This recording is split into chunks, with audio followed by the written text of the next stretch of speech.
Hello friends, nursing class में आपका स्वागत है। फ्रेंड्स, आज का टॉपिक है परमाणु, नाभिक, अर्धचालक, इलेक्ट्रॉनिकी। इनसे संबंधित जितने भी इम्पोर्टेंट क्वेश्चन हैं वह लेके आई हूँ मैं। तो चलिए वीडियो को शुरू करते हैं।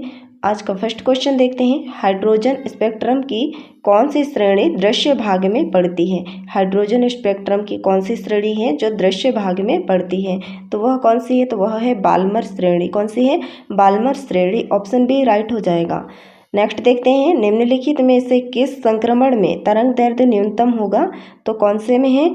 तो n=2 और n=1 पे। ठीक है, ऑप्शन डी इसका राइट हो जाएगा। नेक्स्ट क्वेश्चन देखते हैं। हाइड्रोजन स्पेक्ट्रम के उत्सर्जन में बामर श्रेणियां होती है, तो कैसी होती हैं? तो दृश्य परिसर में होती हैं। ठीक है, नेक्स्ट देखते हैं। हाइड्रोजन परमाणु की मूल अवस्था में इलेक्ट्रॉन के वेग का परिमाण कितना होता है? तो यह होता है c/137। ठीक है, c/137। ऑप्शन बी राइट हो जाएगा। नेक्स्ट देखते हैं। रीडरबर्ग नियतांक r एवं प्रकाश की चाल c हो तो rc का मात्रक कितना होता है? तो सेकंड इनवर्स होता है। कितना? Second inverse. नेक्स्ट है, लेजर की क्रिया के लिए जरूरी क्या है? तो सांख्य परिवर्तन जरूरी है। क्या है? सांख्य परिवर्तन। नेक्स्ट है, बीटा किरणें विक्षेपित होती है तो चुंबकीय एवं विद्युतीय क्षेत्र से। चुंबकीय एवं विद्युतीय क्षेत्र में, याद रखिए। नेक्स्ट देखते हैं।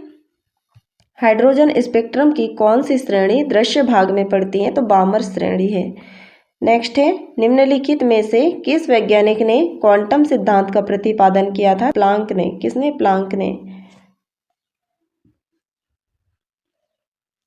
नेक्स्ट क्वेश्चन है, बोर परमाणु मॉडल मान्य है तो केवल एक परमाणु संख्या वाले।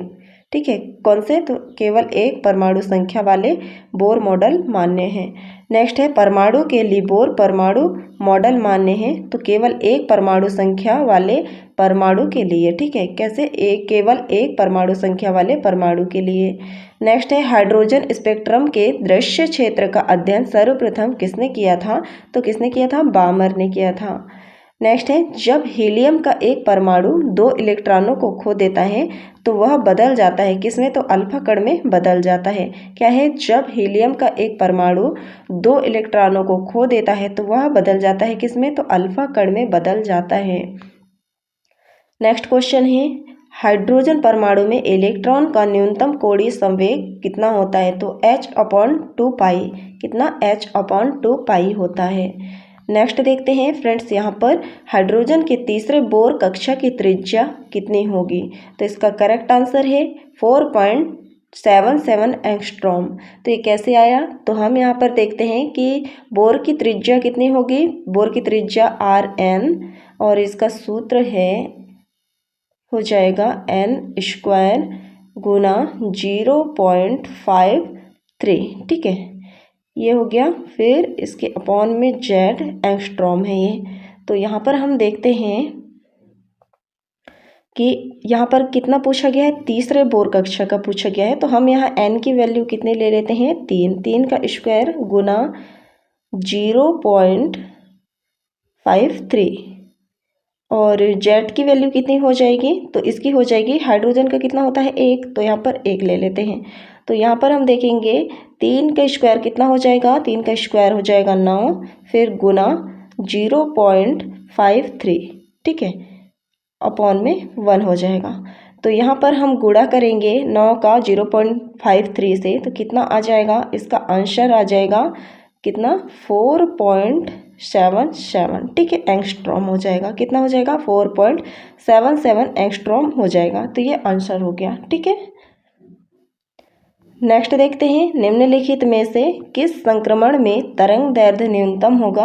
n=2 से n=1। ठीक है,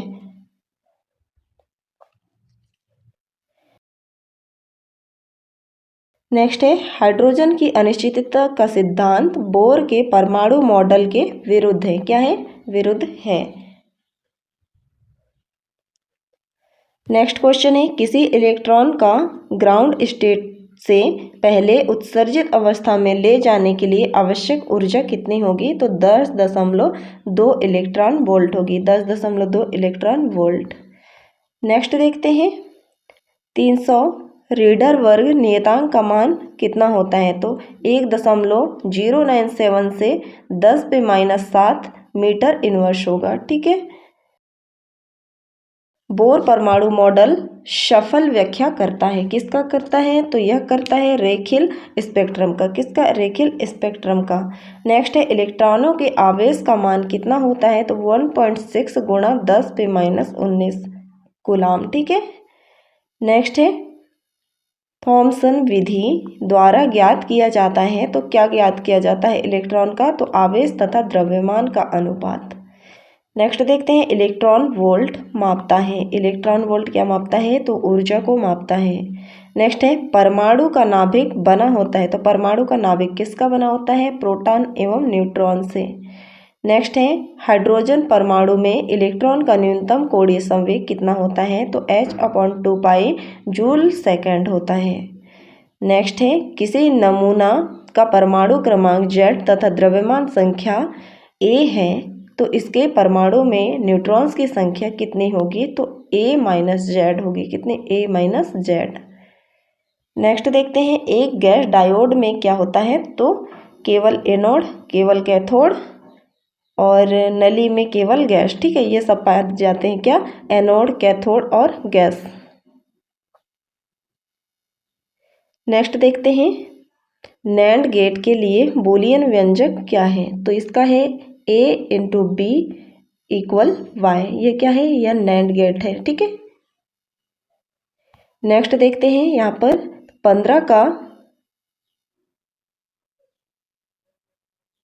15 का द्विचर तुल्यांक। तो फ्रेंड्स यहाँ पर हम देखते हैं 15 का द्विचर मतलब कि ये 15 क्या में है? 15 अभी दाशमिक संख्या में है, तो इसे हमें बाइनरी संख्या में बदलना है। तो वह किस प्रकार से बदलते हैं? तो वह हम यहाँ पर देखेंगे। तो द्विधारी आधार कितना मानेंगे? तो 2 मानेंगे इसे। तो यहाँ पर हम देखेंगे कि द्विआधारी अंक को अगर बाइनरी अंक में बदला जाता है तो 0 या 1 में ही आएगा आंसर। ठीक है। 0-1 में आएगा आंसर, 0 या 1 में। तो यहाँ पर हम 15 का निकाल लेते हैं। तो 15 का हम यहाँ पर भाग देंगे, तो यहाँ पर हम भाग देंगे 2 से। ठीक है। तो 2 से भाग देंगे तो कितनी बार कटेगा ये? तो ये 14 बार। ठीक है। तो यहाँ पर शेषफल कितना बच गया? 1। तो इस साइड लिखेंगे हम, और यहाँ पर क्या आ जाएगा? 7 आ जाएगा। उसी प्रकार से यहाँ पर हम भाग देंगे, तो 2 का भाग देंगे तो कितनी बार कटेगा ये? 3 बार। ठीक है। तो 3 और शेषफल कितना बच जाएगा? 1 बच जाएगा। उसी प्रकार से यहाँ पर आ जाएगा कितना? 2 से भाग देंगे तो यहाँ पर कितना आ जाएगा? 1। ठीक है। 1 शेषफल बच जाएगा, 1 बार कटेगा। तो हम यहाँ से क्या करेंगे कि नीचे से जो संख्या आई है वहाँ से हम लेते हुए ऊपर की तरफ चलेंगे। जैसे कि नीचे का 1 ये वाला, और फिर उसके बाद फिर ये वाला और ये वाला, फिर ये वाला लिखेंगे। ठीक है। तो ये क्या हो गया? यह हो गया बाइनरी संख्या में। तो इसको इस प्रकार से लिखा जाता है कोष्टक में, और बाहर 2। ठीक है। तो ये क्या हो गया? यह हो गया एक बाइनरी संख्या। ठीक है। तो आंसर क्या हो जाएगा? Option C. नेक्स्ट है इनमें से कोई संबंध सही है किसी भी ट्रांजिस्टर के लिए। ठीक है। कौन सा संबंध सही है ट्रांजिस्टर के लिए? तो क्या है? Beta greater than alpha. ठीक है। Beta greater than alpha. Next देखते हैं नैंड गेट के दोनों निवेश को जोड़ दिए जाएं तो क्या बन जाएगा? ठीक है। तो यहाँ पर देखते हैं ये क्या है? यह है एक नैंड गेट। ठीक है। तो यहाँ पर एक निवेश हो जाएगा और यहाँ पर एक निवेश हो जाएगा। एक निवेश को हम A नाम देते हैं, एक निवेश को हम क्या नाम देते हैं? B। ठीक है। यहाँ से निर्गत होगा। ठीक है। तो निर्गत को हम Y नाम देंगे। तो A और B इनको हम कैसे लिखेंगे? Y बराबर कितना हो जाएगा? A इंटू B हो जाएगा। क्या हो जाएगा? Y इंटू B, और इनके ऊपर बार हो जाएगा। ठीक है। ये किसका डायग्राम है? तो ये है नैंड गेट का। लेकिन इसके दोनों निवेश को हम जोड़ देते हैं इस प्रकार से, तो ये है निवेश, और इन दोनों निवेशों को जोड़ दिया जाता है, और यहाँ से हम एक निवेश देंगे। ठीक है। कौन सा निवेश देंगे? A नाम दे देते हैं, और यहाँ पर भी A निवेश जाएगा। ठीक है। और यहाँ से भी A निवेश जाएगा, क्योंकि यहाँ पर A निवेश दिया गया है एक में, तो दोनों में कौन सा निवेश जाएगा? A निवेश। ठीक है। और यहाँ से हम निर्गत देते हैं Y। ठीक है। तो इसके बराबर में कितना हो जाएगा, ए पे बार हो जाएगा। ठीक है, ए पे बार, और ये किसके जैसा है, तो ये किसके जैसा कार्य कर रहा है, तो यह कार्य कर रहा है नॉट गेट की तरह। तो नॉट गेट का डायग्राम कैसा बनता है, तो नॉट गेट का डायग्राम बनता है इस प्रकार से। ठीक है, ये हो जाता है निर्गत, ये हो जाएगा निर्गत, और यहाँ से हो जाएगा, ये हो जाएगा निवेश। ठीक है, निवेश, इसको ए नाम दिए। ठीक है, और यहाँ क्या हो जाएगा वाई, तो इसके बराबर में क्या हो जाएगा, ए का बार। ठीक है, तो यह क्या हो गया, ये नॉट गेट है। ठीक है, जो नैंड गेट है वह नॉट गेट की तरह कार्य करता है। ठीक है, नेक्स्ट देखते हैं ट्रांजिस्टर में। ट्रांजिस्टर में विद्युत चालन का कारण क्या है, तो होल एवं इलेक्ट्रॉन। नेक्स्ट देखते हैं पी प्रकार एवं एन प्रकार का अर्धचालक है, तो विद्युतीय उदासीन क्या है, विद्युतीय उदासीन है। नेक्स्ट देखते हैं अवक्षय क्षेत्र में होते हैं तो क्या होते हैं, इलेक्ट्रॉन एवं विबर मतलब होल दोनों ही नहीं पाए जाते। नेक्स्ट देखते हैं ट्रांजिस्टर के अल्फा एवं बीटा की धारा गुणांकों में संबंध है, तो क्या है, alpha equal beta upon 1 plus beta. ठीक है, नेक्स्ट देखते हैं द्विआधारी संख्या का 111 का मान कितना होगा, तो यहाँ पर हम लिख लेते हैं द्विआधारी संख्या। तो यहाँ पर हम इसे सॉल्व करेंगे, तो यहाँ पर इकाई के अंक को सबसे पहले उठाएंगे हम, ये वाली, तो 1 गुणा 2। ठीक है, ये 2 किससे गुणा हुआ है, तो ये वाली संख्या है। तो यहाँ पर हम देखते हैं फर्स्ट संख्या उठाए, तो यहाँ पर घात 1 आएगा और फिर माइनस का 1 करेंगे। ठीक है, घात 1 आएगा और माइनस की 1, फिर यहाँ पर प्लस। उसी प्रकार से सेकंड संख्या को उठाए हम, तो 1 गुणा 2। ठीक है, ये वाली संख्या है 2 से गुणा होगा। फिर यहाँ पर हम देखते हैं दूसरी संख्या को उठाए हैं, तो यहाँ पर घात में 2 हो जाएगा। उसी प्रकार से -1 करेंगे, -1 सभी में करेंगे यहाँ पर, फिर यहाँ पर प्लस है, फिर 1 मतलब ये थर्ड संख्या को उठाए हम 1, फिर गुणा 2, फिर यहाँ पर कितनी संख्या को उठाए थे, तीसरी संख्या को उठाए थे, इसलिए यहाँ 3 आ जाएगा और माइनस में 1 आ जाएगा। ठीक है, यहाँ तक आ गया समझ। उसके बाद फिर यहाँ पर हम देखते हैं, इसे आगे सॉल्व करते हैं, तो इसको गुणा करेंगे तो कितना आ जाएगा 2। ठीक है, ऊपर घात कितनी है, मतलब यहाँ पर माइनस होगा तो 1 बच जाएगा, मतलब 0 बच जाएगा यहाँ पर। उसके बाद फिर यहाँ पर प्लस, फिर यहाँ पर 2 हो जाएगा, फिर यहाँ पर हो जाएगा माइनस करेंगे तो कितना हो जाएगा, यहाँ पर 1 बच जाएगा। ठीक है, माइनस करेंगे तो 1 बच जाएगा, 2 में से 1 जाएगा तो 1 बच जाएगा, फिर यहाँ पर प्लस आ जाएगा और इसे सॉल्व करेंगे तो 2 की घात कितनी हो जाएगी, 3 में से 1 गया तो 2 बच जाएगा। ठीक है, तो यहाँ पर हम देखते हैं कि 2 का स्क्वायर कितना हो गया, 2 का स्क्वायर कितना हो जाएगा, 4 हो जाएगा। ठीक है, ये हो गया 4, फिर प्लस ये कितना हो जाएगा 2, यहाँ पर फिर प्लस यहाँ कितना हो जाएगा 0, तो यहाँ पर 0 यूज़ नहीं करना है, 1 करना है, इसलिए यहाँ हो जाएगा 1। ठीक है, तो इसे सॉल्व करेंगे आगे तो कितना आ जाएगा, आंसर हमारा 7 हो जाएगा। ठीक है, तो इसका आंसर कितना हो गया, ऑप्शन सी राइट हो गया 7। नेक्स्ट क्वेश्चन देखते हैं बुलियन बीजगणित में y बराबर a प्लस बी का मतलब कितना होगा, तो y बराबर है a तथा b के। ठीक है, नेक्स्ट देखते हैं एक प्रवर्धक से दोलित्र बनाने में फीडबैक होता है, एक प्रवर्धक से दोलित्र बनाने में फीडबैक होता है तो धनात्मक। नेक्स्ट देखते हैं प्रेरणिक संबद्धता में प्रयुक्त होता है, तो परस्पर प्रेरण, क्या, परस्पर प्रेरण। नेक्स्ट क्वेश्चन है मूल गेट कौन कौन से हैं, तो यह है एंड है और नॉट, एंड और नॉट। ठीक है, ये कौन से हैं, तो मूल गेट हैं। नेक्स्ट देखते हैं एन प्रकार अर्धचालकों में मुख्य धारावाहक कौन होते हैं, तो इलेक्ट्रॉन होते हैं। मुख्य धारावाहक कौन होते हैं एन प्रकार के अर्धचालकों में, इलेक्ट्रॉन।